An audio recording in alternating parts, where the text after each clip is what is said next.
Hey, all.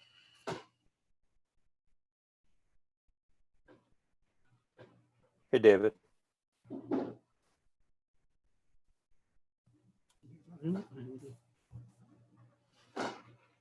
Mike? You'll have to unmute. I just did. Mike, I wouldn't mind saying just like a minute or two on the Southwest Tech side. Oh, okay. Oh, hang on, let me turn my volume up. Bear with me. All right, let's try that again. That sounds fine. Yeah, you want to do a Southwest.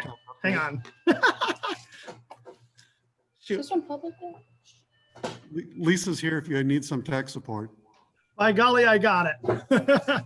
So anyway, I wouldn't mind saying just like 1 minute quickly about the Southwest Tech deal. So That's fine. We'll put you in at the, maybe when you get me on finance and B&G, I'll just segue.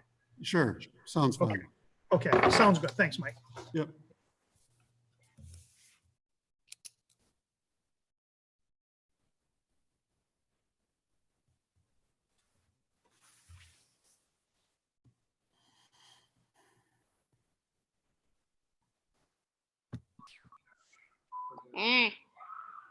Okay, it's 7 o'clock. We'll call the meeting to order, and I guess I'll do roll call until we have a chairperson. Humke is present. Mike Knadler is present. Tom McGraw is present. Carrie Schrader is present. David Bloom is present. I have not seen Jessica yet. And I do not see Randall yet online. So we'll go with those 5 currently. Next, we'll have Pledge of Allegiance, and we have a flag right there. Pledge allegiance to the flag. To the flag of the United States, to Republic for which the republic which one stands, under God, one nation, indivisible. under God, indivisible, liberty and justice for all. Nationwide echo. All right. Any notices, meeting has been noticed, Jeff? Okay, I would take a motion on the meeting. So moved. So moved. Moved by Carrie, and second Second. by Mike. Was that correct? Yes. Correct, yeah. All in favor signify by saying aye. Aye. Okay. Any changes to the agenda, Jeff? No, there are not. Okay. Oh, I've got one question. Do we have to vote for every single thing that comes across the agenda now? I had heard some groups have to do that. We're okay with following our format, right? I had heard that you have to vote on every single thing when you're in a virtual meeting. Do we have to do that, or can we follow the format that we've been following? It's just informational. It's just information. Yeah, okay. All right. We'll just go with our format that we follow. So no changes to the agenda. Anything with the, right. Any agenda issues from board members that are present? No. No. Randall just came on board. And Christie. Welcome, Randall. You guys are adding everybody, correct? All right, I'll need a motion on the agenda. So moved. Okay, I have a motion by, just. That was Mike. Okay. Tom I'll actually, Tom actually motioned it here. I'm going to put Mike down as a second. Good. All in favor signify by saying aye. Aye. Aye. Thank you, everybody. Next, public acknowledgements and comments. Do you have anything, Jeff? I myself would first like to thank all the parents that are being teachers out there the last 7 weeks that we've been doing this. I know that it has been a challenge for some, but I also know that some are actually enjoying the experience. So we can't thank you enough for stepping up. I also know that our staff is doing a great job of sticking with our kids, and I want to thank them for the efforts that they're putting forth to help out. And then I'd also like to thank Kira Rundle for all the information that she's been putting out lately. I know that people have been looking for her the connections that she provides to the district, parents and families. And I know we just have to keep ourselves in good communication with families during all of this. So thank you, everybody, for all the efforts that you're putting forth. And Jeff would like to add one other comment. You're muted. There as well, Mike. I could add Chris Linder and Rhonda Gentz in the food service department. That has continually grown to the point where, you know, at the beginning we had dozens of families that were receiving meals. Now we have hundreds of families every day that are receiving meals. It's been a tremendous effort, and it's more than just those two people involved in terms of delivering meals, but those two have really done the yeoman's share of the work. Chris Linder and Rhonda Gentz have just really bucked up and gotten it done. Good to hear, and I know that people really appreciate that service also. I thought of one other person that we should Jeff. also thank. Go ahead, Mike. Jeff, I wanted to ask Jeff, in terms of the delivering, handing off of the meals, is it mostly house to house, or are we having families come pick up? How does that work? There's some of each. Unmute. Sorry, Unmute. some of each. We have families that line up to receive food, and we then have many that are delivered as well. Out at Ridgeway, Mr. Braun goes out on a daily basis. Several families pick up food at Ridgeway Elementary, and then he delivers some. We deliver on Mondays, Wednesdays, and Fridays, bringing 2 days of meals or a weekend's worth of meals on each of those days. It's been a great effort, frankly. And would the meals be for breakfast and lunch, or lunch? How does it break down? Breakfast and lunch, yep. Okay. Thank you. Okay, and one other person I'd like to acknowledge is also online with us is McKenna Bucci. She's our current student representative to the school board. Tonight is her last meeting, and I'd like to say thank you very much for your year of service. McKenna nominated Gretchen Bruger as her replacement, and the student council voted to assign Gretchen as our next representative. So we will welcome Gretchen tonight, but we will also say goodbye to McKenna. We have feedback.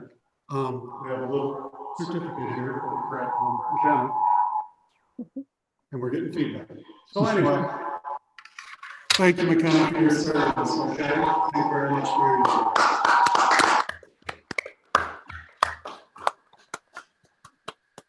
Any words of wisdom, McKenna? Thanks, McKenna. Thanks, McKenna. Thank you guys for allowing me to join you. I've had a lot of fun, and I've enjoyed putting my input in and talking about the school board and getting more people interested in what our school board does. So just thank you guys for allowing me to join you and not feel like a student and feel like an adult. You're welcome. You do have one more report to give, which will be 4.7 on the agenda, okay? So we'll chat with you in a little bit. All right, any other acknowledgements from people on the board? All right, we have one public comment from Bruce Paul. He's a member of the Dodgeville area, and he writes, last week was what I have come to phrase meeting week for Iowa County.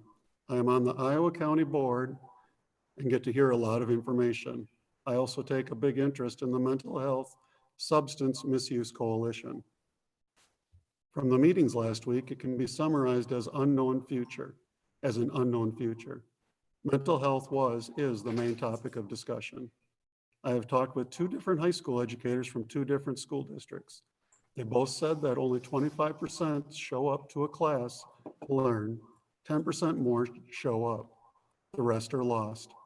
Also, the concept of giving kids an F on a report card is not a long-term issue, unless it affects their ability to feel positive about themselves continues.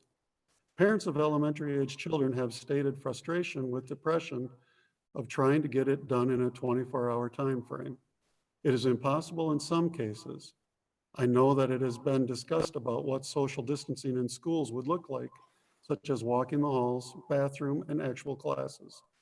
The busing can be worked around if minimized. This COVID-19 will be with us for a while. That means mental health is present also. It was stated Friday that if Northwest Connections were to get overwhelmed with mental health issues, cases would come back to the counties. This includes our schools. We all know that system is stressed now. Yes, I know that Dodgeville's team are great partners, as I have been lucky to work with them and plan to continue.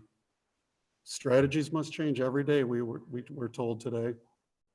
I feel we must allow ourselves to be flexible in strategies while trying to keep kids safe. I know last month you voted to close the Ridgeway Elementary School building. As of today, I am questioning if that should not be reconsidered or delayed for a year. I feel that with the building in the village of Ridgeway, it has the potential to reduce exposure of both our communities' populations because of less busing and smaller class sizes in both Dodgeville and Ridgeway buildings. This also means less chance of spreading, and the tracking of positive cases would be much easier if there is limited contact from different communities. The Ridgeway feeder school could be a very positive part of the health picture. Sometimes an evidence-based decision is very hard to measure.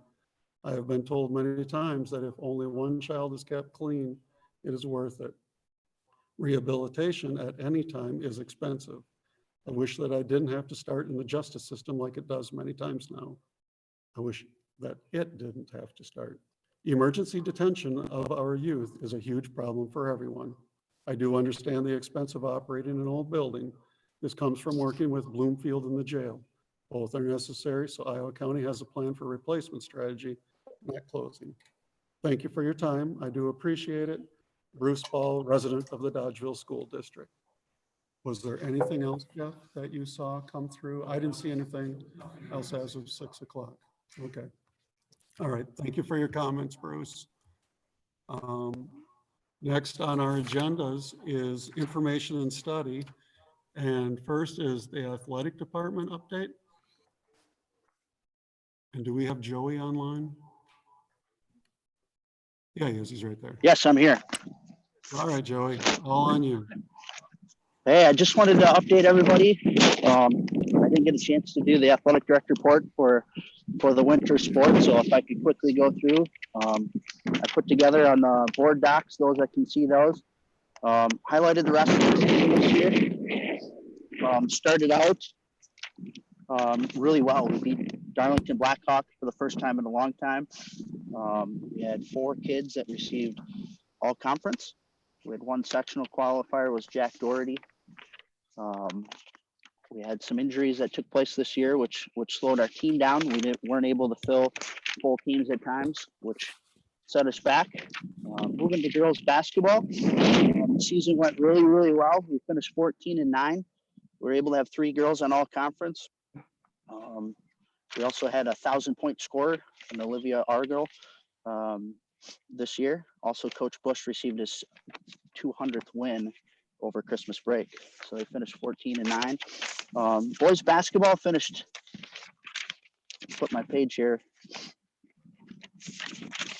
finished with just 2 wins, kind of struggled with some non-conference teams and through the conference season as well, but played okay. And then moving to gymnastics. We had an outstanding season with gymnastics this year, and for the first time AD here at Dodgeville, it was really exciting to see that many people show up for gymnastics, and the support that we have with that program is outstanding. We're able to have 2 kids go on to state, which was very good for our programs as well. Moving on.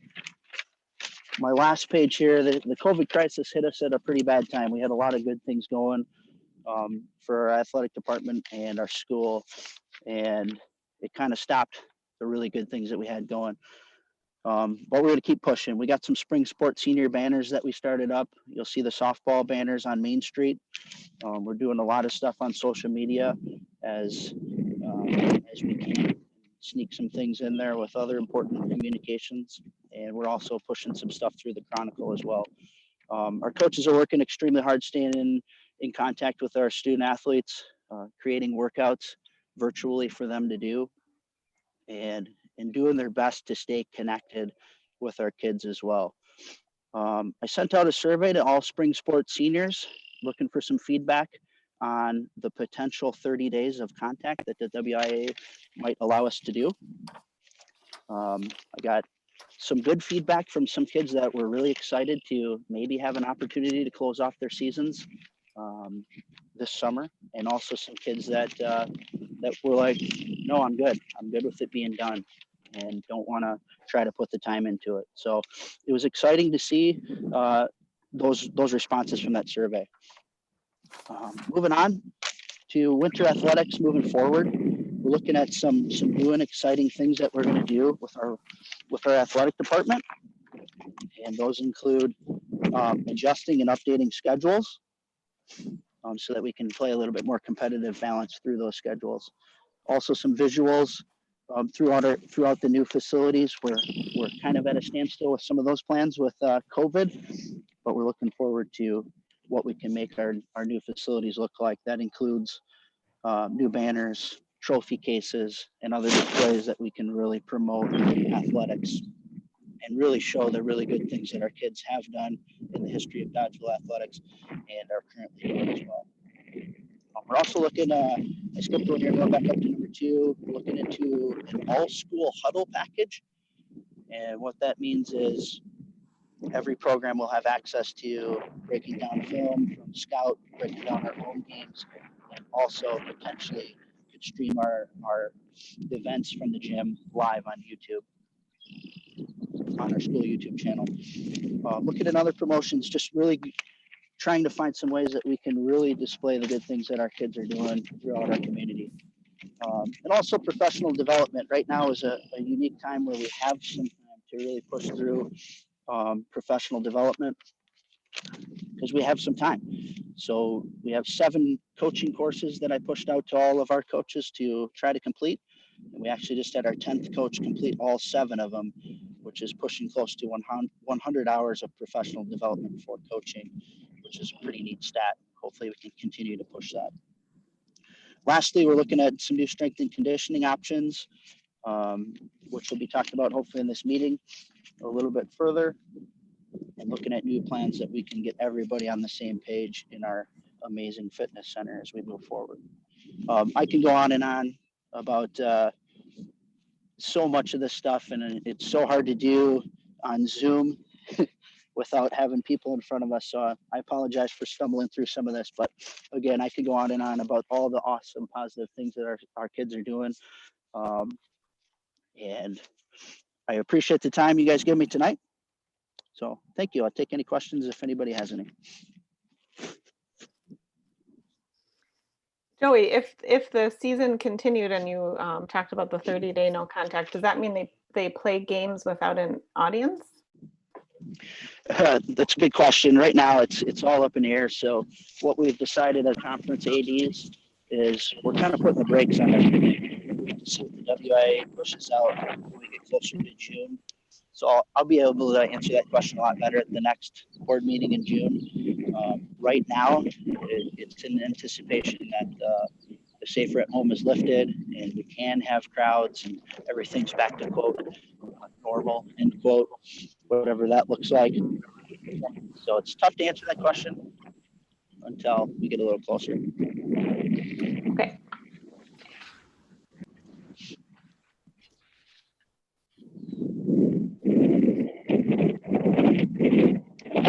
Thank you guys for your time. Yeah, thanks, Joey. Mike, you're muted. No, I'm not. Oh, okay. Thanks, Jess. Joey, there's a meeting on this Friday. If I hear anything, I'll let you know what's happening, okay? I appreciate it. Thank you. Tom also has a question.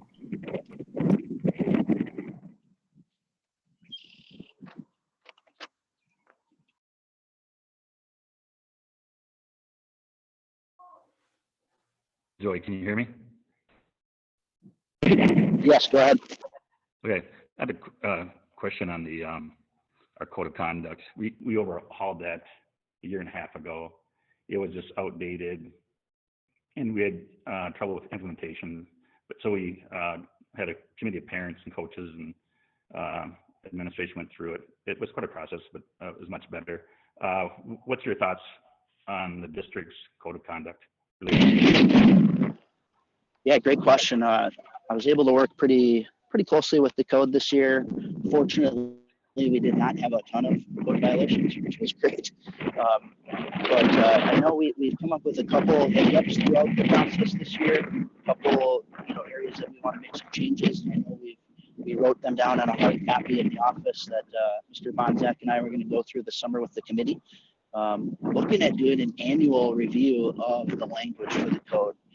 As things are updating like crazy, and now we have the COVID crisis to add to it as well. So I would say compared to what I'm used to at 2 other districts, it's very well written and covers pretty much every area that we have pretty well. So just a few tweaks coming, hopefully in June or July we'll make those changes.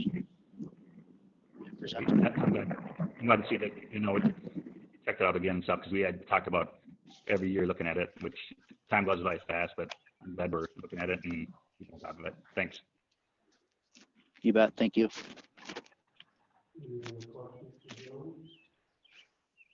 Okay.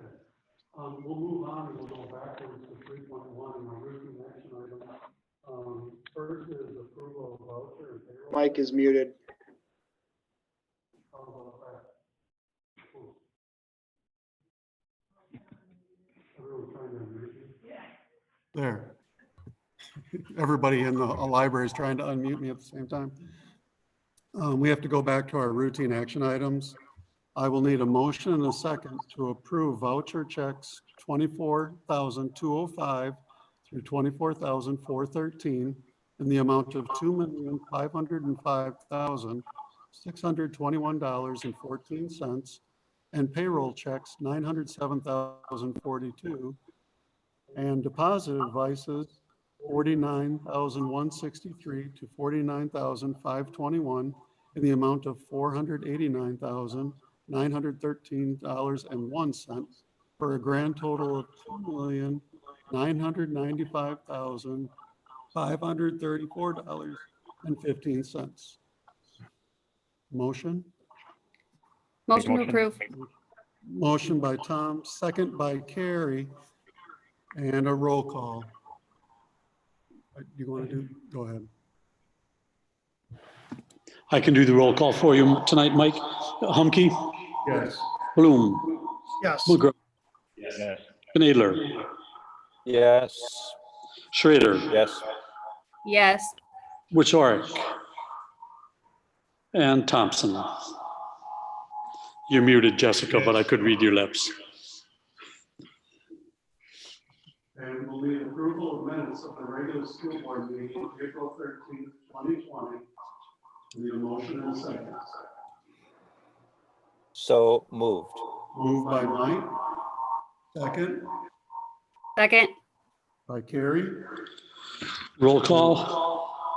Humke, Yes. Bloom, Yes. McGraw. Yes.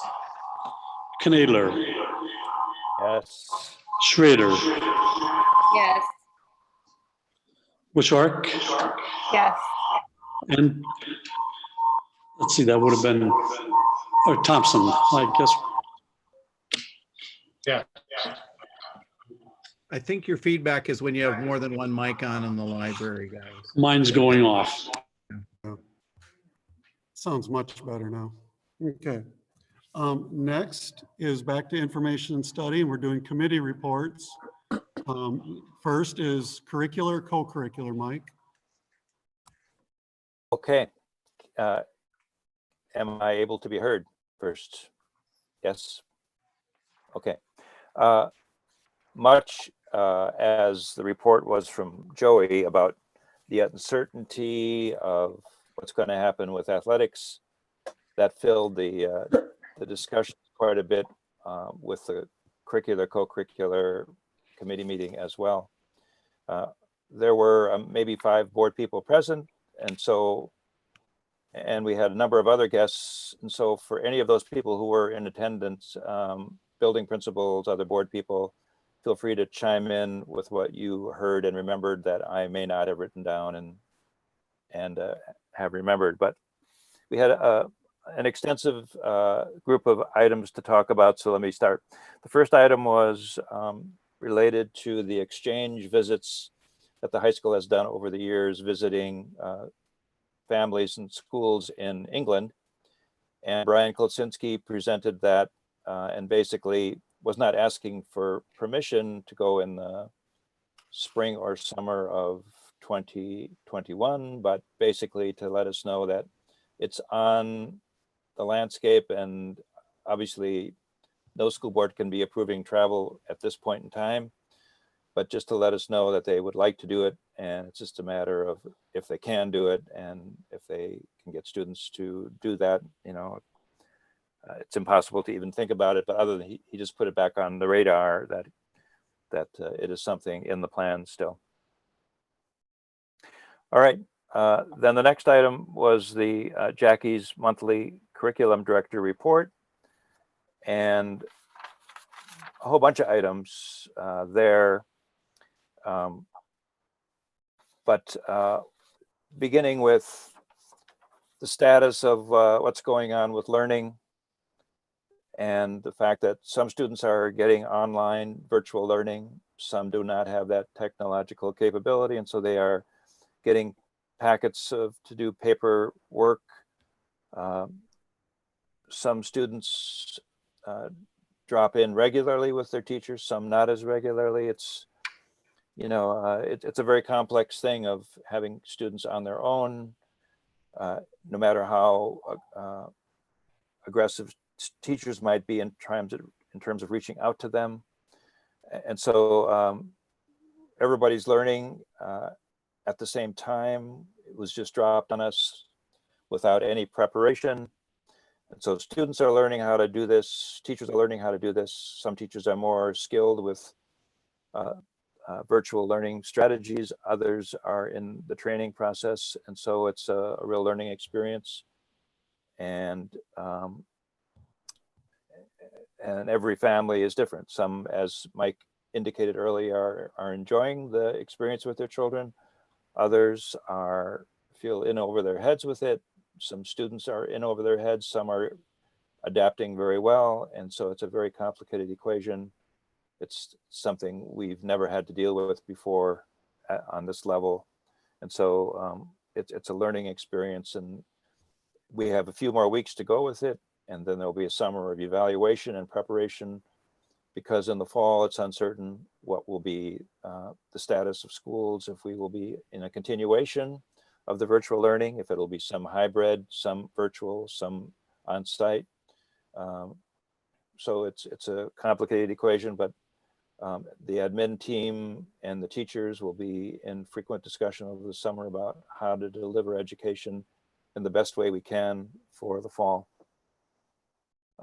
Some of the items that arose within that context, though, is the grading policies. And please, building principals, chime in. I'm not sure I got these all correct. At the high school, after a number of ideas were tossed around, it seems right now that students can choose to go for an A or a B, or they can choose to pass, or they can choose well, they wouldn't be choosing not to pass, but that might be the default what happens to them. But it's either going to be A, B, pass, or no pass. Ryan, can they go for a C? Ryan Bonsack? Yeah, so actually all letter grades are a possibility, Okay. except for we're really Okay. trying to steer away from Fs. Yeah. So Fs are really not something that we're going through, but rather choosing no pass, incompletes, or providing opportunities through summer learning. Okay. And we talked a bit about the opportunities to do incompletes, to make up work. The goal is to make that a 2-week limit once the semester ends. So there'll be lots of different strategies, but one of the reasons why the high school is wanting to go with letter grades is because for some courses, the advanced placement courses, there is a bump on the grade point average if a student earns an A or a B in an advanced placement course. And students want to have that opportunity so that they can treat their grade point as much as normal as possible in terms of getting the max out of their grade point average. At the middle school, students can either choose to go for an A, which would be a 90 at 90% plus, or it'll be a pass or a non-pass. And again, a couple weeks to make up work. Sally, are you online? I No, am. I think that's Yep. the way, Yep, I'm here. is Yep, that the you're way it right. ended? Okay, all right. That's it. And elementary, no letter grades. It'll either be a pass or an incomplete. Scott, is that correct? If you're Yeah. online? Yeah, that's correct. Okay. All right. All right. So there's a strategy, and it seemed like we have reached the final chapter in how we're going to do grading. There were a number of bumps along the way because it's a complicated thing.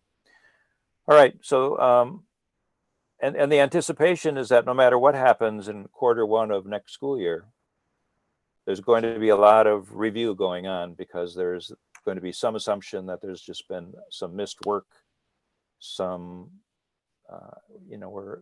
it's going to be very difficult to know how much students have actually progressed with the learning and how much they have just kind of stagnated at a level where they have not really advanced, or whether they've actually regressed in their learning. And so it's going to be a great challenge whether students are in the building or at home in terms of trying to assess that, and also then to instruct to how much was learned during the last quarter of this school year. So it's extremely challenging to figure that out, and that'll be part of summer discussions as well. All right, any questions about that before I move on to another aspect of the curriculum director's report? All right, another aspect of that report was the summer learning program, and the decision is made that we will do 2 3-week sections. The first one will be in June through kind of the 4th of July, and the other one starting later in July into August. So instead of 3 2-week sections, we're doing 2 3-week sections. For sure, the first section will be virtual. And we're hoping that the one that's late July into August can be face-to-face, but we have no idea, and it's filled with uncertainty. But if we can't, that'll be virtual as well. Any questions about the summer program or anything you want to add, Ryan, about that? We Right. met last week, and just letting you know, we've got over 30 staff members eager to provide some sort of programming. And so we're going to go formal with that here this week, letting community be aware that we are providing online, as well as trying to do more activity-based things where families can pick things up on once a week, and then providing instruction throughout that week for our students. So all families can expect more information coming out this week through email and a letter. Okay. Great. Right. Any other questions about the summer program? All right. Moving on. Jackie, you might want to chime in with this one, but the goals, I think at least this was for the elementary school, were to pick 2 or 3 standards and try to focus on them for the rest of the year. I don't know if that pertained to, probably less so to the other buildings because they are in subject areas, but does that capture the essence of what that item was?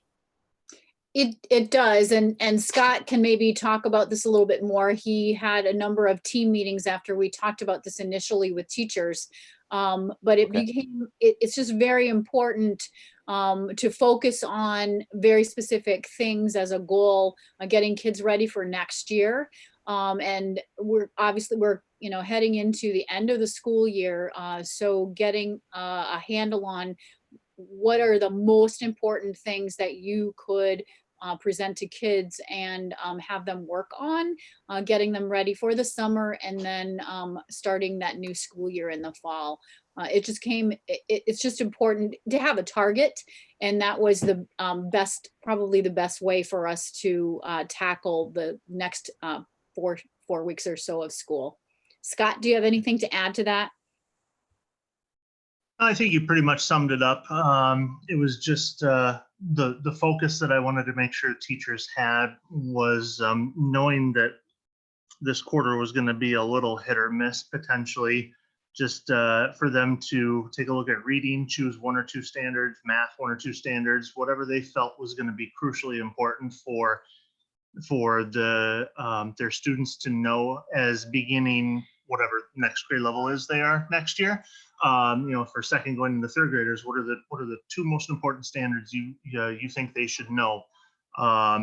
Skills they should master from those standards in order to prepare to be starting third graders, and focus in on those pieces.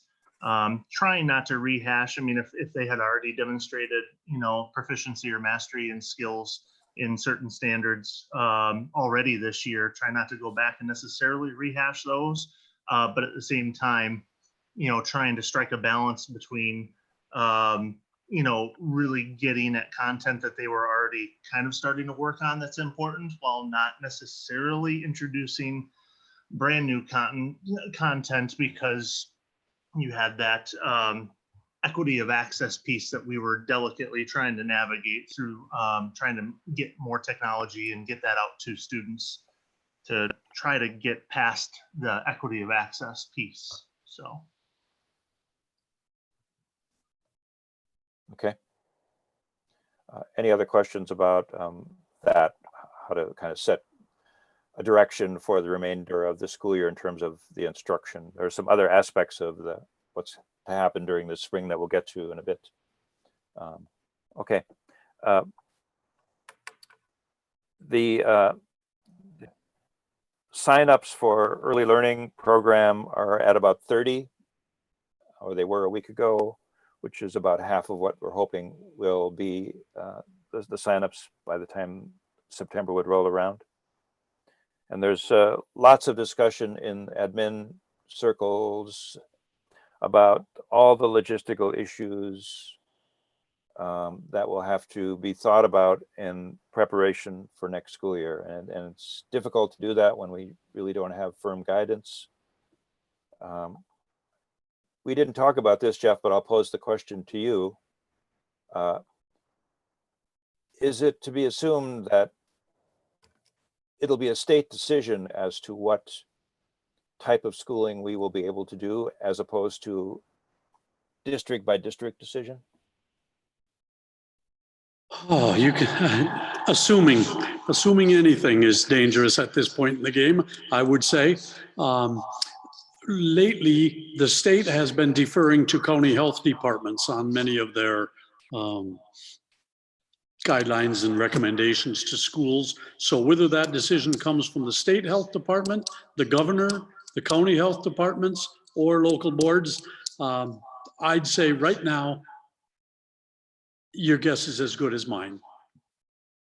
All right. There will certainly be guidelines from the state, but how that is facilitated at each level, some of it will probably be a local decision. Okay. Well, then even more importance for all the discussions that we will have from this point on as we prepare, and all the logistical aspects of those decisions will be really critical. So it's just a stretch of months ahead of us that is filled with so much uncertainty that it's almost difficult to talk about what will happen, because there's too many possibilities. All right. Any questions about anything thus far? I have some more items that we covered. Ryan, are you still there? Ryan Bonsack? Yes. Well, maybe you'll come back. Okay, you are? No, Okay. I want to get into the discussion of some of the spring events, and actually I think I'm going to let you talk about that about honors night, scholarships night, just graduation ceremony, et cetera, because you're more familiar with all those items. So take it away. Sounds good. So this coming Sunday night, we are doing a honors night for all seniors. Traditionally, that would only be for a select group of seniors. This year, we have decided to put together a video for all seniors. So there are a few staff members currently trying to compile all of that information into a video format that will go live on YouTube, I think 6:30 Sunday night. Then scholarship night, we are prepared for a video recording of all scholarships. That'll be May 27th. That is at 7 p.m. If we can do anything live that night, we will try to, but at this point we are preparing that we do have all scholarships being read, pre-recorded, put together as a video that'll go live on YouTube May 27th. And then graduation at this point, I'll start with, we are going to have a graduation at some point. We believe we can have a graduation. It will not be live and traditional on May 31st. So that's the disappointing part, but whether we have to reschedule a date later on, or we will figure out a way to do a live graduation ceremony. So I want all students or anybody who's paying attention to know that will happen at some point. I just can't guarantee when. And so, yes, McKenna, yes, absolutely. You know, it breaks my heart. It breaks all of our hearts. And so we're trying to find ways to honor every senior that we can. We know we can't recreate it, but we're going to do everything we can to do so. Jostens has a package that we can put together a virtual graduation ceremony. We're currently looking at that. That will be going live on the 31st. We do need to honor our students. We have students leaving for the armed forces, so those dates are set in stone. We have to do something and provide some sort of closure and celebration for the accomplishments these seniors have put together. So that we're going to do our best, and we've got quite a few community members rallying behind all these seniors to try to find different creative ways to recognize everything they've done. There's a lot of information going out on social media. We put some signs up in the yards. We've got a few more surprises that I'm not going to release yet, but the seniors will get to see those when they happen. The staff has done a phenomenal job. They're really trying to find unique ways to honor all of our students, and so more is yet to come. There is new guidelines. We are reviewing those. There is the possibility that we could do some sort of parades on the 31st, but it's going to require, you know, masks and really strict social guidelines. So we're just still processing what are we going to do.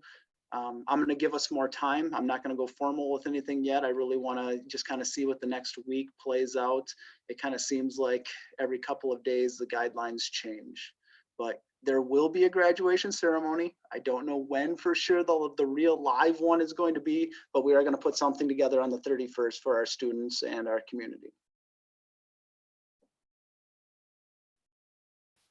Okay. I think all of us on the board recognize the importance of that day and all the culminating activities leading up to that day and the parties and the family gatherings. And as Ryan said, it's heartbreaking to have any group of students not have all those opportunities, because they are really a big part of what it is to commence into the rest of your life. And so our hats off to all the seniors, and we will do our best. Thanks. Anything more you want to add about that, Ryan? Nope. Okay. Any questions from the other board members about those events? Mike, I would just add that I want to give a big shout out to the folks that put the signs in the yard and are doing those little things for the seniors. As a parent of a senior, it is absolutely appreciated that the effort that the staff has went to, and just know that.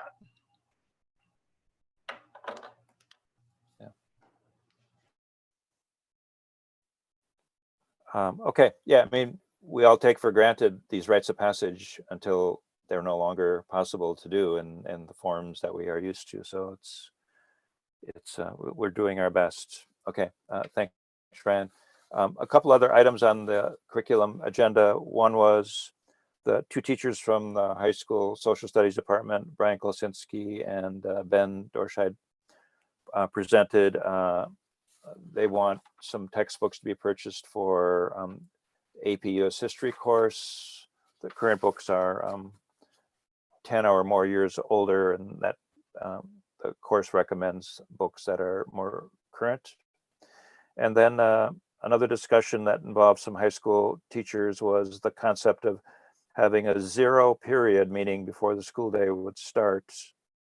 This is envisioning, of course, the regular type of school year where people are coming to school face to face, but to do a personal fitness course that would focus on strength, fitness, and conditioning in the time slot from 7 to 7:45.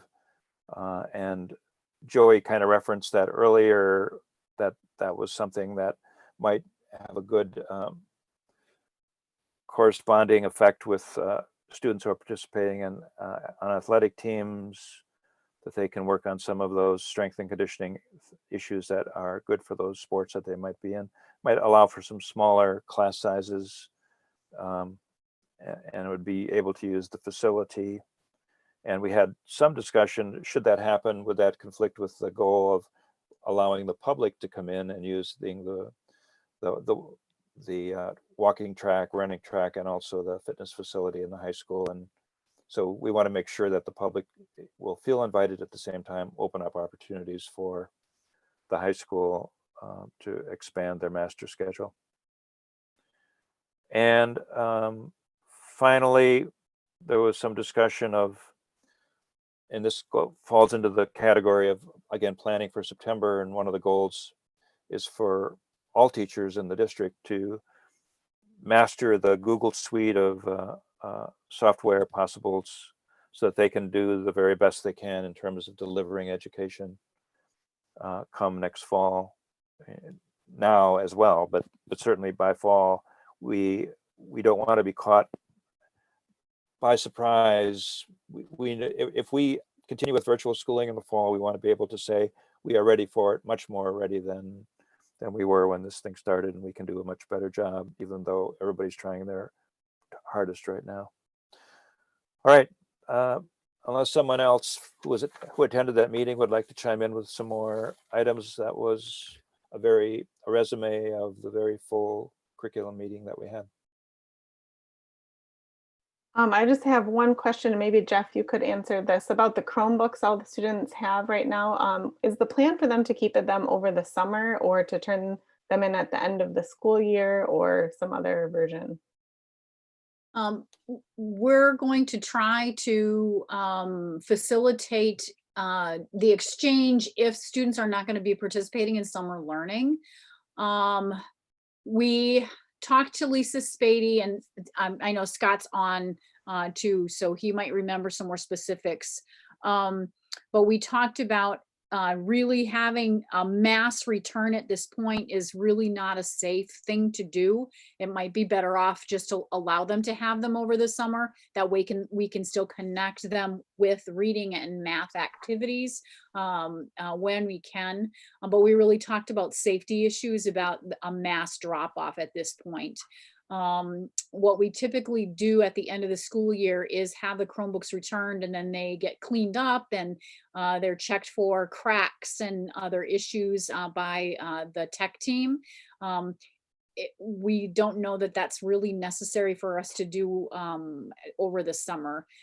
So we're hooking it into a summer learning possibility. So as kids register for summer learning, they keep their Chromebooks, and then we can connect them with additional learning pieces. That's what we're hoping to do. So we're not looking to collect over the summer. For any students except the seniors? Right. But we are really hooking it into, particularly middle school, high school. We really are going to hook it into, if you register for summer learning, then you get to keep your Chromebook. We're really trying to tease that out a little bit for students. Scott, Marty, and Ryan Bonzak, am I remembering that correctly? I think you hit it right on the head, Jackie. Well done. I concur. The other nice part about the Google Suite is we can use Google Classroom through kindergarten through 12th grade. And so it does provide a great way for our teachers to stay connected to all students for summer learning. So that is something we really are hoping to push this summer. Great. Tom has a question, Right. quick, Mike. Sure. My question actually, for administration. You're muted. Hold on. There you go. Go ahead. My question is actually for administration. We've talked about the COVID-19 and the virtual learning. I wonder, estimated percentage of students that are participating on a daily basis, regular basis. Is there an estimate of what percentage of students are participating daily right now? Is it half? Is it 3/4? Jeff, maybe? I think you'll get different answers from lots of different people. In talking to teachers, I get some numbers, very good participation, some areas, what I would call weak participation. Putting numbers on that is pretty sketchy, I think, but maybe principals have a little better, more direct knowledge of that. I know that in the team meetings, the teachers, we had a really, really strong percentage on the upwards of probably 60 to 70% really at the beginning. And that was with, contacts with texting before we even did the K2 Chromebook drop. But I think the teachers would tell you that we're starting to see a decrease in participation. It feels like almost like a fatigue, which is understandable. It's no longer flashy and new. It is what it is. Scott, maybe you can talk about what the elementary teachers are saying. Yeah, at the elementary level, we've had, it's been hit or miss depending on the grade level, or even more so, even the individual class. I would say that for the most part, I don't believe I've ever heard anything less than half. And I would say that for the most part, it's probably even been more than half. There are some teachers that have had some pretty good luck with kids participating and attending, maybe only 1, 2 per class period tops that hadn't been participating. And there are others that have a few more kids that we don't hear from on a regular basis. And there's even been a few that, we've made contact with parents, but we still haven't really connected with them in their learning since we moved to distance learning. So it's, I'd still say at the elementary level, we've been doing better than half overall, but it varies. Yeah, there's so many factors.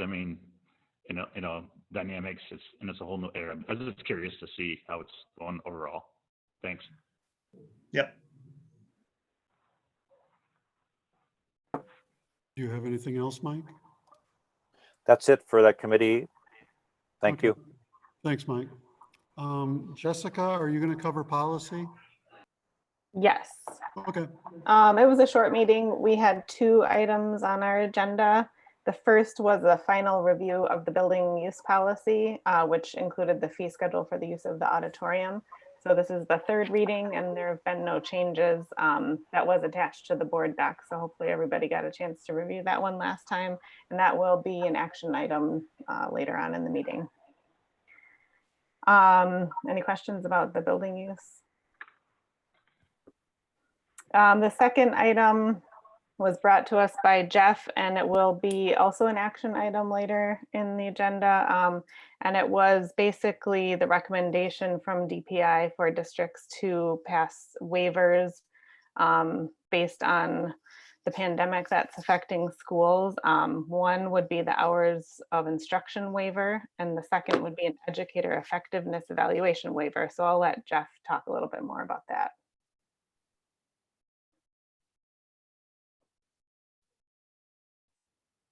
Later during the action items. Okay.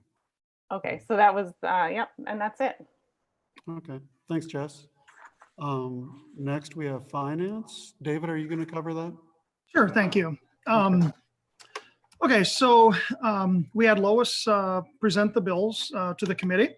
A couple items of note. One is that we have, as a district, paid Myron for our portion of the funds out of the general fund that were committed during the referendum process or the budget process leading up to the referendum. And also, Lois had mentioned that some refunds had been issued to the softball parents who were planning that trip down in Alabama, but for obvious reasons, that was canceled. Agenda item number 2 was a referendum finance update. We're a little under halfway in terms of paying Myron. We got about 6.5 million left to pay on the gym and auditorium. We are on budget. We have approximately $89,000 left in our contingency fund. Also, as a side note, there is approximately $100,000 yet to be collected from those that pledged money to the project. And we are on schedule for turning over the keys October 12th. And I just want to add that I had an opportunity to walk through the project, walk through the job site with my daughter Sunday, yesterday afternoon, and I just can't tell you how excited I am personally, and she is. She's more on the sports side than the arts side, but what a wonderful project for this community, honestly. Okay, so to continue, Dr. Jacobson indicated that there has been no conclusive decision or direction given from the state on the state aid that the district receives. And as a result of that, the personnel committee, I'm not a part of that, so if anybody from the personnel committee wants to weigh in, it's my understanding through Dr. Jacobson that they are looking at having a salary freeze for this year, for this upcoming year, contingent upon review of what the state numbers look like in terms of the state aid. Thirdly, we talked about the transportation contract. At last month's meeting, I mentioned that Dr. Jacobson was negotiating with Lammers in terms of what value or what value is being placed on the fact that no services are being provided at this point. Dr. Jacobson negotiated a 30% decrease, so we're responsible for about 70% of the value of that contract. And that is the lowest number that I'm aware of in the area. And so I give a big shout out to Dr. Jacobson and his ability to work with Lammers and frankly, to the benefit of the Dodgeville School District.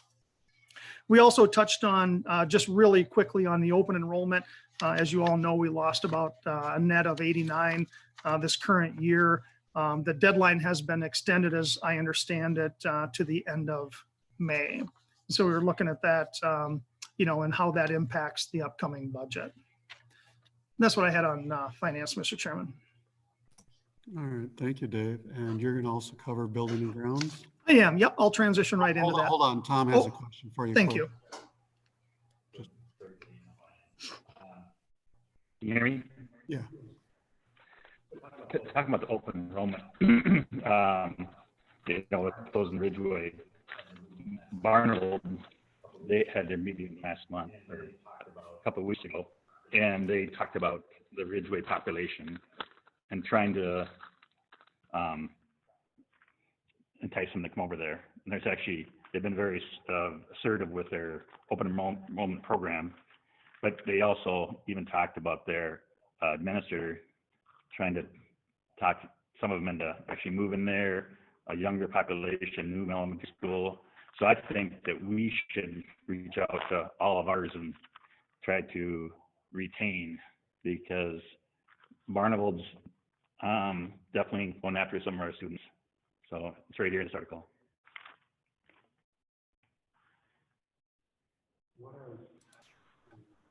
What has the admin team been doing with the Ridgeway population, Jeff? I know you've had some conversations, some calls with families over there. we haven't made all the calls that we need to make. Every call family has been contacted by call and by letter. Okay. You were muted there, but hopefully everybody heard that. You had made some calls. Yes, yes, all families have been called, all families received a letter, but we do need either called or contacted, I should say. Some were personal contacts and not calls, but originally that was the first step. We have one more round of calls that we're making. Some have been called, not all, for the second round. Did you send that result out? Yeah. Okay. Yeah, 'cause, so Barnwell's been very strict, we're gonna have to, but we're gonna have to fight for the territory. So it's a lot of dollars. What was the response that you've been hearing from the families that have been contacted?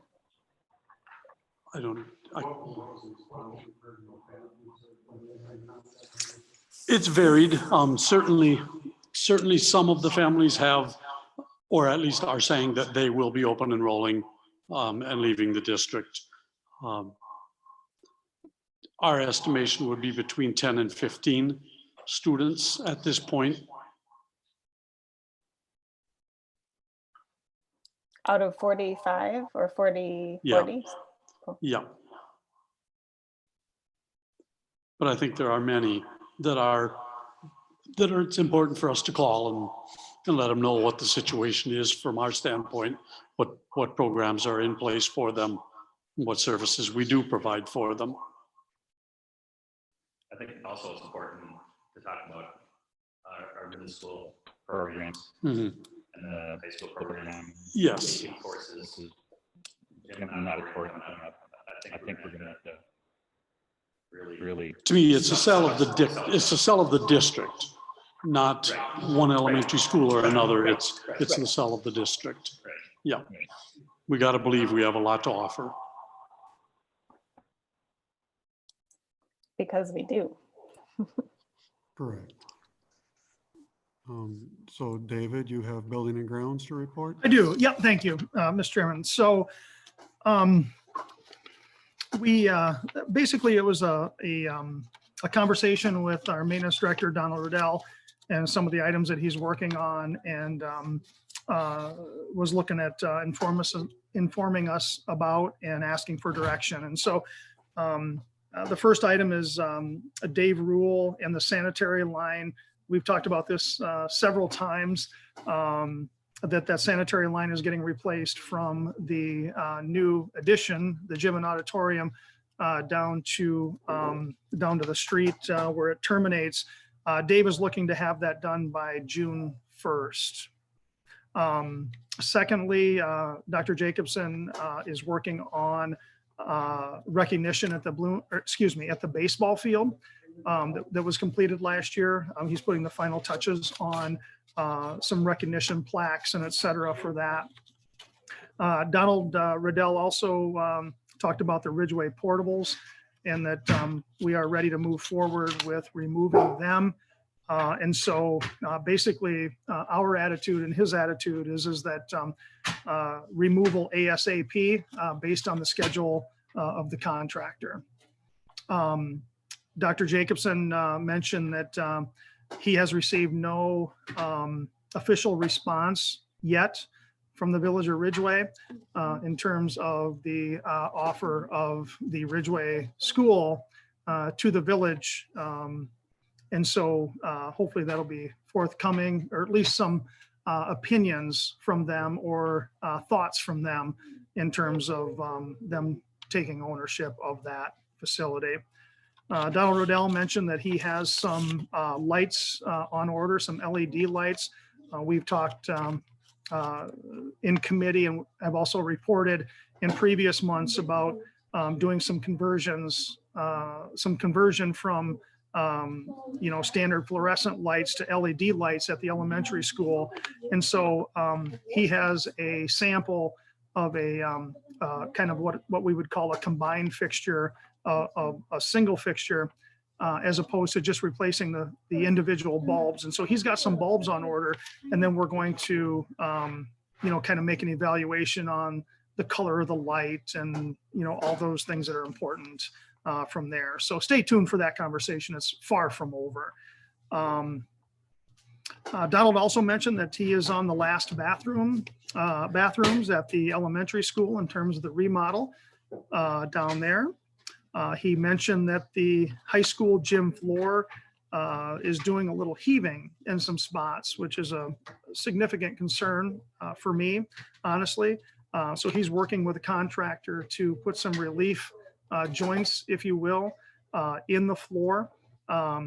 Probably the unfortunate part is it'll have to be completely resanded, repainted, and those types of things. We're looking at a cost of a little bit under $19,000 to do that. One of the good parts of that is that Donald was able to source or work with the contractor on doing a little better transition strip between the gym floor and what used to be the hallway, or kind of the walk area that's in front of the fitness center. And so we're looking at making an improvement there, which in my opinion for the athletes that use that facility will be fantastic. Donald mentioned that there is some conversation in terms of playground area at the Dodgeville Middle School.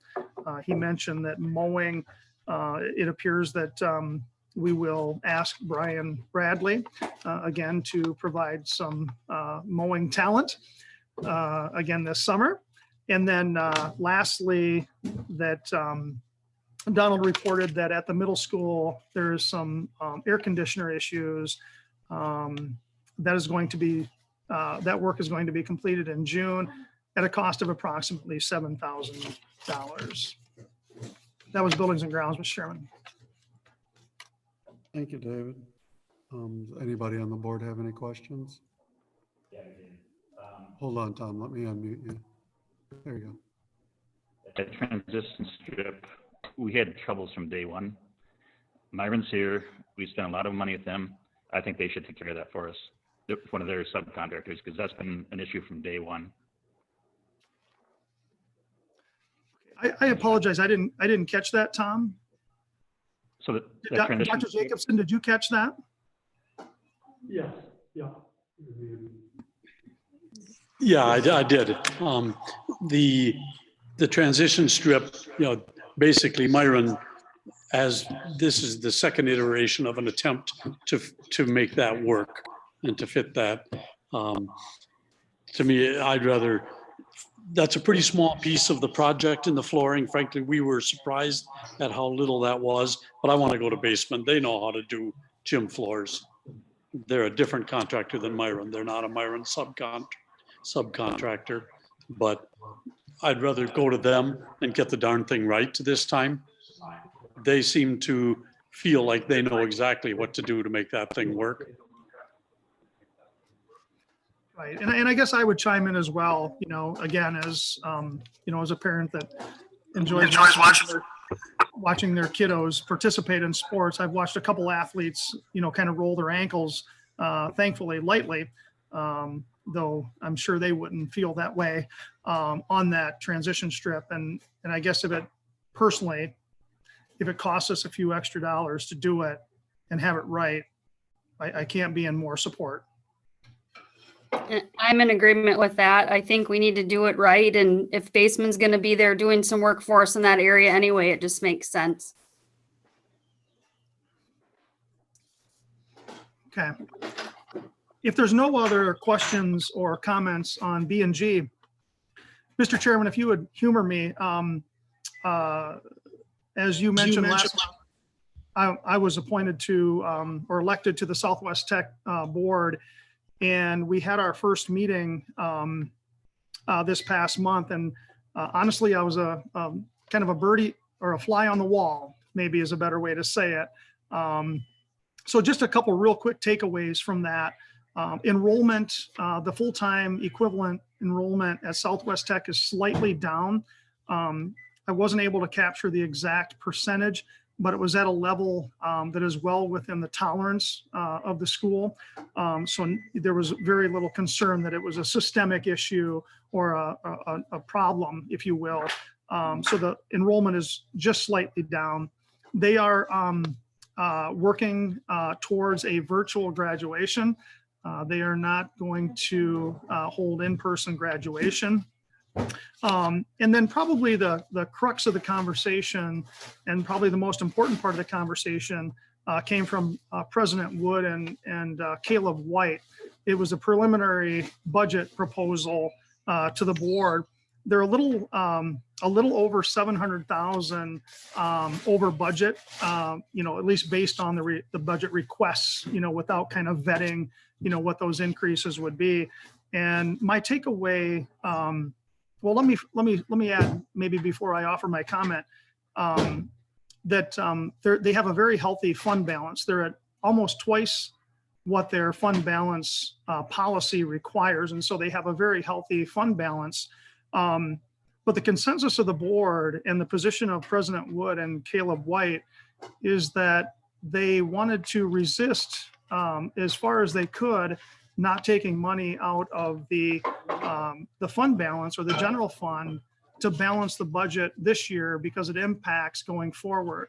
And I think that makes, personally, I think that makes very good sense in that, if there has to be, reductions, cuts, adjustments, phrase it however you want. It's easier to do it in year one when the issue is identified, as opposed to 3 years when the fund balance has, been, somewhat depleted, and you're still looking at, the issue of running in the red, if you will. So I was very encouraged by that financial position that they have taken. Hopefully in the next months, the upcoming months and year, couple years, I'll have a little bit more input as in terms of, the mission and how they're fulfilling, their charter within our district. But that was a short takeaway that I took during last month's meeting. All right, thanks for the report, David. Any other questions for Dave on B&G or Southwest Tech? Okay. Next, we have a public hearing for request to waive hours of instruction. Jeff? Yes, we have to provide public input or provide the opportunity for public input by holding a hearing. That just means in a meeting such as this, allowing public input regarding request for a waiver of the hours of instruction and waiver from the educator effectiveness guidelines. Let me talk just a little bit about what that means. With the hours of instruction, quite honestly, the only reason to request that waiver would be to cover ourselves from some potential legal challenges. In the end of the day, we're going to have enough minutes because this year we had almost no snow days. We are going to have enough minutes of instruction to meet the state guidelines. However, there's some argument out there that that requesting the waiver might protect the district. We intend to continue instruction up through, I recommend to you tonight that we continue instruction up through May 31st and then use or May 29th is the Friday, and then use the final week to, first of all, provide professional development as we look toward next year and try to be a little better prepared next year, more tools in our toolbox, I guess. And then secondly, we'd have end of the year wrap up. Kids would have opportunity to make up things that they hadn't been able to finish up to that point. And teachers would have to do grading, assessment, and wrapping up and preparing classrooms for moving during that week as well. All of those activities then set us up for a more organized summer activity. Okay. That's on the educator effectiveness side. Because we weren't able to do all of our teacher observations in the traditional way. For some teachers, we are very well prepared to do the evaluations. We can write the evaluation as it was and allow, just carry through because those observations were completed. but that's not true for all teachers. So by requesting this waiver, we give the opportunity for the principal and the teacher to decide whether they want to go ahead and write the evaluation based on what they already have, or put it off and do that, put themselves back on a formal evaluation cycle next year. So it's those two waivers. The third waiver that is a potential waiver is the waiver from the requirement to pass the civics test in order to graduate, but all of our seniors have already passed that test and passed it before the school was closed. So that waiver we are not considering. Okay. But we have to hold a public hearing or give the opportunity at least for the public to comment on hours of instruction and educator effectiveness. Okay. All right. Does anyone from the board have any questions on that? Okay. Next is our student representative report. So, Is there anyone from the public who has any? oh, quickly, does anyone in the public have any questions on the waivers for hours? You'd have to raise a hand or something so that we can see you.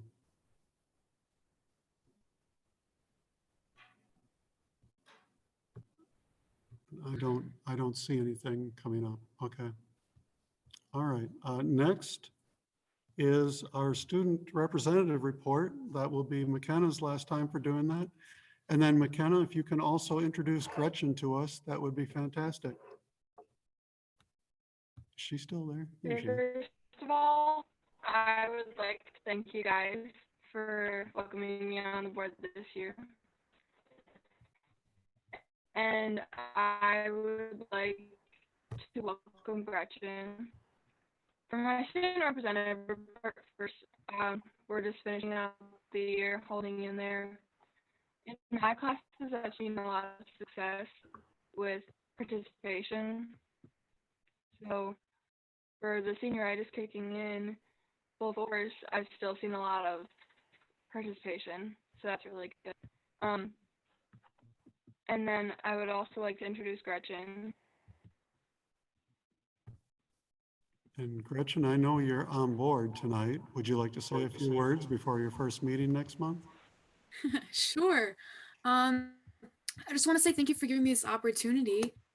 From what McKenna has said, it seems like a really great position that I'm very excited to fill. And I'm really excited for what next year holds and everything I'm going to be able to do with you all. Well, welcome, Gretchen. And we have a nameplate for you already, so you're all set. Pop that up, so you're official now. I would also like to welcome our newest board member, Randall Thompson.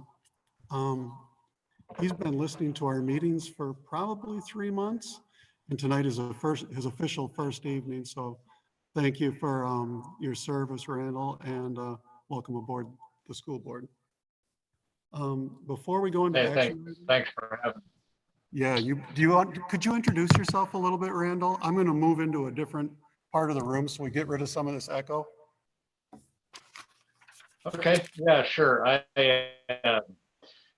recently moved to the Dodgeville area.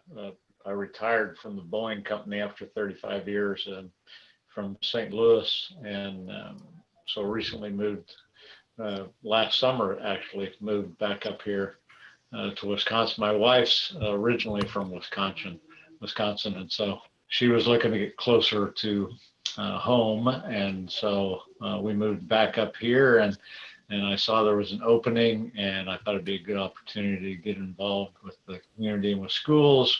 We have a fourth grader, so she'll be in fifth grade next year, going over to the middle school. She's excited about that, and I'm excited to get involved and help out where I can. All right, well, thank you very much for signing up, and we look forward to working with you and finally meeting you in person at some point when we can finally do that. All right. Yeah, that'll be good. Yeah. So our next item, hopefully I'm not too echoey in the fish tank, is an action item for electing a chairperson for representatives of the school board. So we'll need to elect a chairperson, and then we'll elect the officers of the board. So I would take a motion and a second to elect one of us as the chairperson for the meeting for this. I'll make a motion to elect Mike Humke as the chairperson for the meeting. I have a motion by Carrie for myself. There's a second. Who was the second? I think it was Mike. It was Mike, okay. And Jeff will need a roll call. Wait, before, is there anybody else that would like to be president? This is chairman. Chairman. For chairman, yeah. All right, for chairman, for myself, okay. And then a roll call, please, Jeff. Okay. Bloom, Yes. McGraw, Yes. Knadler, Yes. Schrader, Yes. Pachora, Yes. Thompson, Yes. and Humke. Yes. Okay, so as chair, we're going to go through and we're going to elect the board officers. The first position is board president. I would need a motion and a second to nominate a member of the board as president. I have previously stated that I would continue the role if elected, and the board chose to put me in that position. Is there anyone else? Motion to elect Mike Humke as president. I have a motion by Carrie. Do I have a Second. Second by Mike. Is there anybody else that's interested? Jeff, can you do a roll call, please? Humke, Yes. Bloom, Yes. McGraw, Yes. Knadler, Yes. Schrader, Yes. Pachora, Yes. and Thompson. Yes. All right. Next, I will need a motion and a second to elect our board vice president. David put forth a letter stating that he would like to continue on that role if chosen. Are there any other nominations? If none, I would make a motion to for David Bloom to continue service as vice president. Second. So motion by myself, second by Mike Knadler, and a roll call, please, Jeff.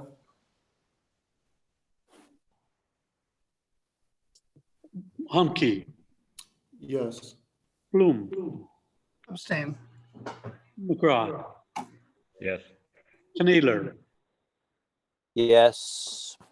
Schrader, Yes. Pachora, Yes. and Thompson. Yes. Thank you. Welcome aboard again, David. Next, Thank I you. would need a motion and a second to elect our board treasurer. Tom McGraw has stated that he would be interested in holding on to that position. Is there anybody else interested? If not. I move to nominate Tom as the treasurer. Okay, motion by Mike. Second that. Second by David, and a roll call, please, Jeff, for. Humke, Yes. Bloom, Yes. McGraw. Sure. You don't get to vote no. Knadler, Yes. Schrader, Yes. and Yes. Thompson. Yes. Thank you. And lastly, I would need a motion and a second to elect a board clerk. Both Carrie and Jess were both interested in it. When I mentioned it to both of them, Jessica said it would be okay if Carrie did the position. Is that still your belief, Jessica? Yeah. I was just willing to fill the role, but go for it, Carrie. Yes. I would nominate Carrie Schrader as the clerk. Okay, I have a motion by Mike. A second? Second. Second by Jessica to elect Carrie Schrader. Roll call, please, Jeff. Humke, Yes. Bloom, Yes. McGraw, Knadler, Schrader. Yes. Pachora, Yes. and Yes. Thompson. Okay. Yes. All right. Well, thank you, everybody, for serving and helping out. We will move on with the meeting now. Signing committees and representatives. Last year, I just served as the floater going around to meetings if needed. I would propose that we leave the meetings as they are while we're in the middle of construction project, but understand that any board member can attend any meeting because we list every meeting as a possible forum. We can't vote on anything, but everybody can attend meetings. Are there any particular people that want to change committee assignments where they're at right now? Everybody's happy.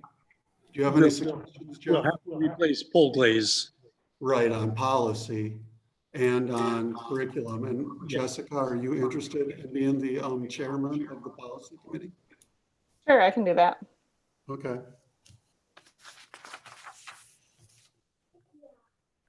And Randy, what are your particular interests? How does it mesh in with what maybe what's I want to say what's available, but it's not set in stone, you know? Right. Yeah, I think having sat on some of the committee meetings, probably my interest is more in the curriculum, co-curriculum, and the buildings and grounds.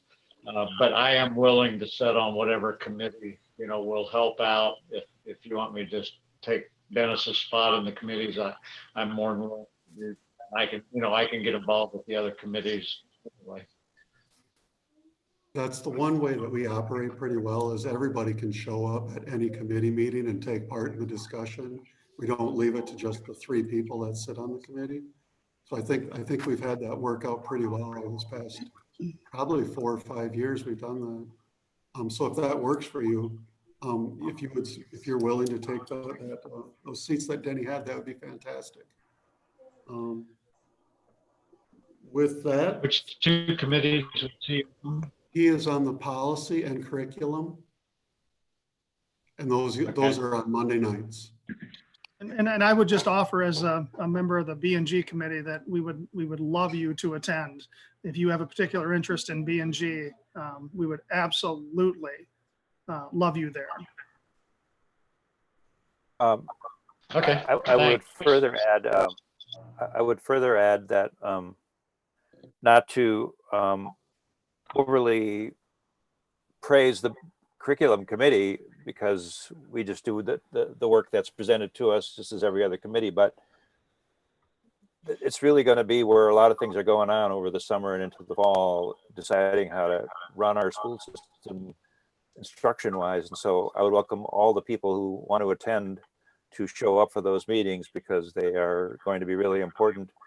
And I've also suggested to Jeff and Paul, if you're listening in as well, that if it seems like the curriculum committee needs to meet more than once a month because of this very unusual situation we are in, please feel free to call those meetings throughout the summer because we fully understand on the committee that this is just a very unusual time and our input might be more useful in terms of frequent meetings than just once a month. So feel free, Jeff or Paul, to do that. Right. If that's agreeable to everybody, then we'll make sure, Jeff, that you assign everybody to the committees that they've signed up for. And then what are the other assignments that we need, Jeff, to fill up? We need a representative to Dodgeville TV. Dodgeville TV is an organization. They meet, the representative, I believe they only meet maybe quarterly. They don't meet on a monthly basis. They meet on an as needed basis. And the school district has a representative on that committee. Denny served in that role. So if there was somebody willing, here's the 4 that I'm going to list, quite honestly, are the Dodgeville Television, the WASB delegate. So we need a delegate to the Wisconsin Association of School Board Convention, the SWTC Board, and CCT Annual Convention. In the past year, Carrie Schrader was the WASB delegate for the convention. David was the SWTC board delegate from our board.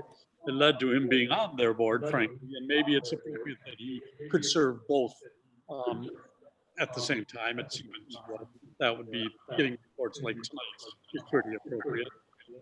And then Mike Humke was the representative to CISA 3. He's on their board as well, so it might help to kind of the same way as David is doubling up at SWTC. Mike Yep. CISA 3. That's fine. Those are the four positions. Is there anybody interested in the TV slot?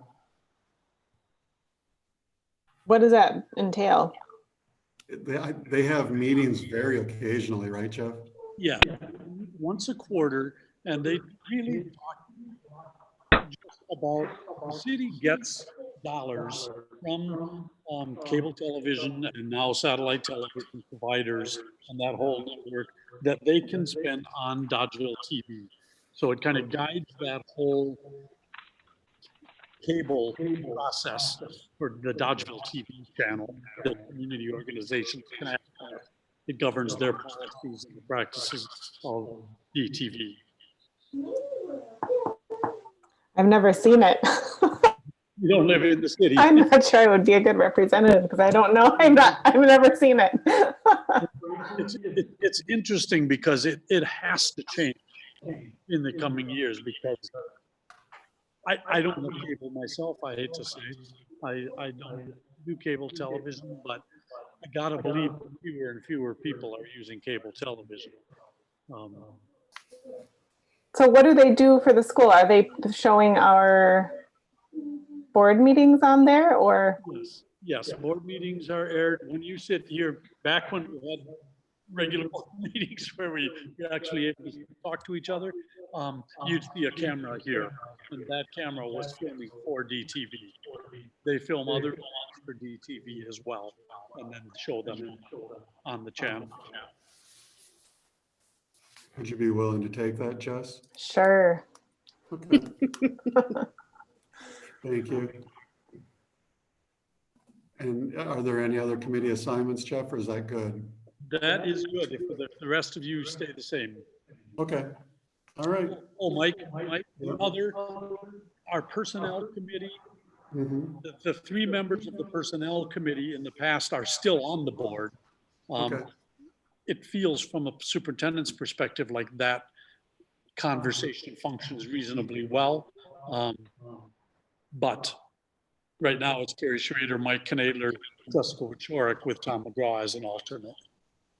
Are all four of you good with the way that stands? That's fine with me. Okay. Right. We'll stick with that, Jeff. Okay. Do you need a motion, Mr. Chairman, for these appointments? We need a motion and a second. That's correct. I'll make a motion. Motion by David. Second. Second by Carrie. And a roll call, please, Jeff. Okay, that Humke? Yes. Bloom? Yes. McGraw? Yes. Knadler? Yes. Schrader? Yes. Wichorek? Yes. And Thompson? Yes. Okay. Thank everybody for. Thanks, everybody, for your help and assistance, and look forward to another good year with the board. Our first large action item is 5.4, a request to waive hours of instruction requirements from Wisconsin Department of Public Instruction for the 2019-20 school year and to conclude instruction on May 29th. A motion? So moved. Second. So moved. Second by Carrie. And a roll call, please. Humke? Yes. Bloom? Yes. McGraw? Yes. Knadler? Yes. Schrader? Yes. Wichorek? Yes. And Thompson? Yes. Thank you. Next is a request to approve a waiver for educator effectiveness requirements for the 2019-20 school year. I would need a motion. So moved. So moved. Okay, a motion by David, a second by Mike. And a roll call, please. Humke? Yes. Bloom? Yes. McGraw? Yes. Knadler? Yes. Schrader? Yes. Wichorek? Yes. And Thompson? Yes. Thank you. Do we need 5, 6, Jeff? Consideration of resignations, retirements, and hiring? Yes, we do. We have one resignation. We have a resignation by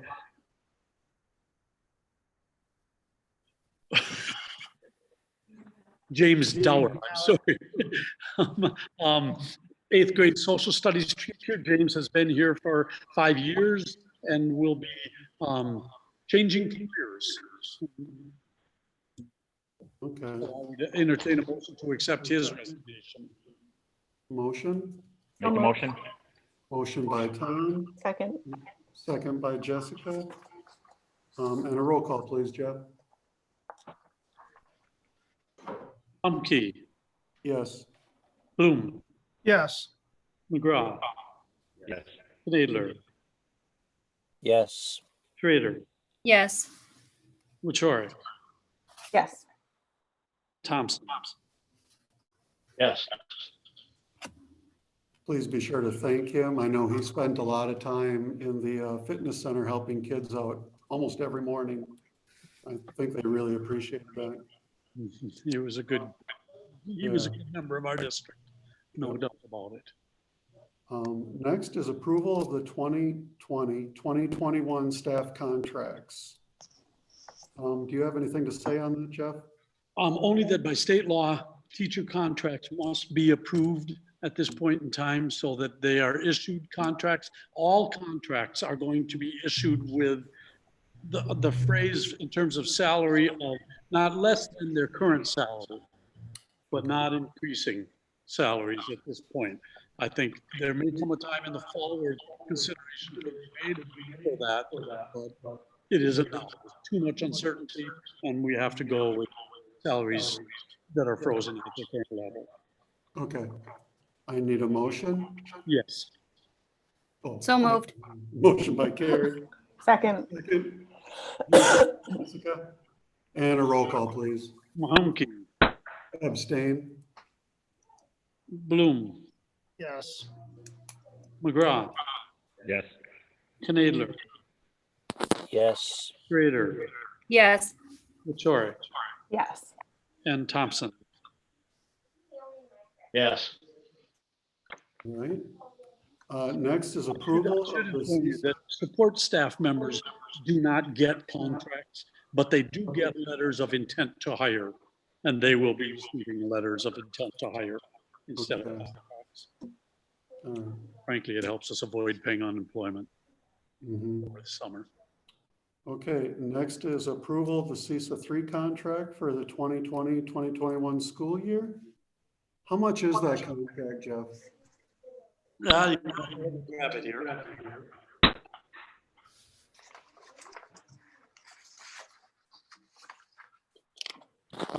Our total CISA contract is $58,905. It was higher this year and is higher next year than it was in previous years because we purchased services for visually impaired, orientation and ability services, and deaf and hard of hearing services through CISA rather than hiring it privately. We found that it was actually cheaper to go this route than it was to hire it privately. We could still meet the needs of our kids. Okay. So this year we paid more than our actual contract was, and next year our contract reflects that. All right. As we intend to go the same route next year. Okay. I'll need a motion. So moved. Motion by Carrie, a second. Second. Second by Tom. And a roll call, please. Humke, Yes. Bloom, Yes. McGraw, Yes. Schrader, Yes. Wachorek, Yes. and Thompson. Sorry, Carrie. Yeah. I'm on a roll there. All right. Next is consideration and approval of a co-op agreement for girls soccer. This is with Dodgeville Mineral Point, correct, Jeff? Correct. Correct. Girls soccer, frankly, is one of the sports where we probably couldn't survive without the co-op. In many cases, we might be better off with the co-op. This one might not even survive without the co-op. Joey is still with us. Maybe he'd save something. Be more I'll make a Yes, motion. I'm still here, sorry. Go ahead, Joey. Yeah, I would say the same things that Dr. J said as well. This one, is up for review, up for renewal, and I don't think we can survive without a co-op for the sport as well. All right, thank you, Joey. So I'll need a motion. Motion. Motion by Second. David. Second by, is that Randall? That was Mike. Mike? And a roll call, please. Humke, Yes. Bloom, Yes. McGraw. One comment. No, should that be read a 2-year That's contract? contract. Okay. Yes, Yes. good catch. The 2-year. Knedler, Yes. Schrader, Yes. Wachorek, Yes. and Thompson. Yes. All right, and last thing on our agenda tonight is a consideration and approval of a WIAA membership for the 2020-2021 school year. There's no cost to this, correct, Jeff? Correct. Well, years ago, the WIA charged all districts, but there is no cost any longer in terms of just a membership fee. And this is an annual thing that we do. Yep. So I'll need a motion. So moved. So moved. Motion by Carrie, a second by Mike. And a roll call, please. Humke, Yes. Bloom, Yes. McGraw, Yes. Knedler, Schrader, Yes. Yes. Wachorek, Yes. and Thompson. Okay. Yes. That concludes the action items for the board. We are going to go in, the board is going to go into executive session for discussion of personal information as Wisconsin State Statute 1985 1C and F as described below. Consideration of financial, medical, social, personal information, and consideration of employment promotion, compensation, and performance evaluation. I get a motion. So moved. Motion by Carrie and a second by Mike. And a roll call, please, Jeff. Humke, Yes. Bloom, McGraw, Yes. Knedler, Schrader, Yes. Yes. Wachorek, Yes. and Thompson. All right, we will be closing out everybody else that is online with us. It's just going to be the board involved here. Thank you, everybody, for attending the meeting tonight. It's nice to see people out there. Take care. Mr. Chairman, Thanks, David. would it be appropriate to ask Mr. Paul Weber to come into this meeting? Sure. Paul, are you available? Okay. All right. Thanks, David. Thank you. Otherwise, everybody else is going to get closed out. Lisa, can you do that?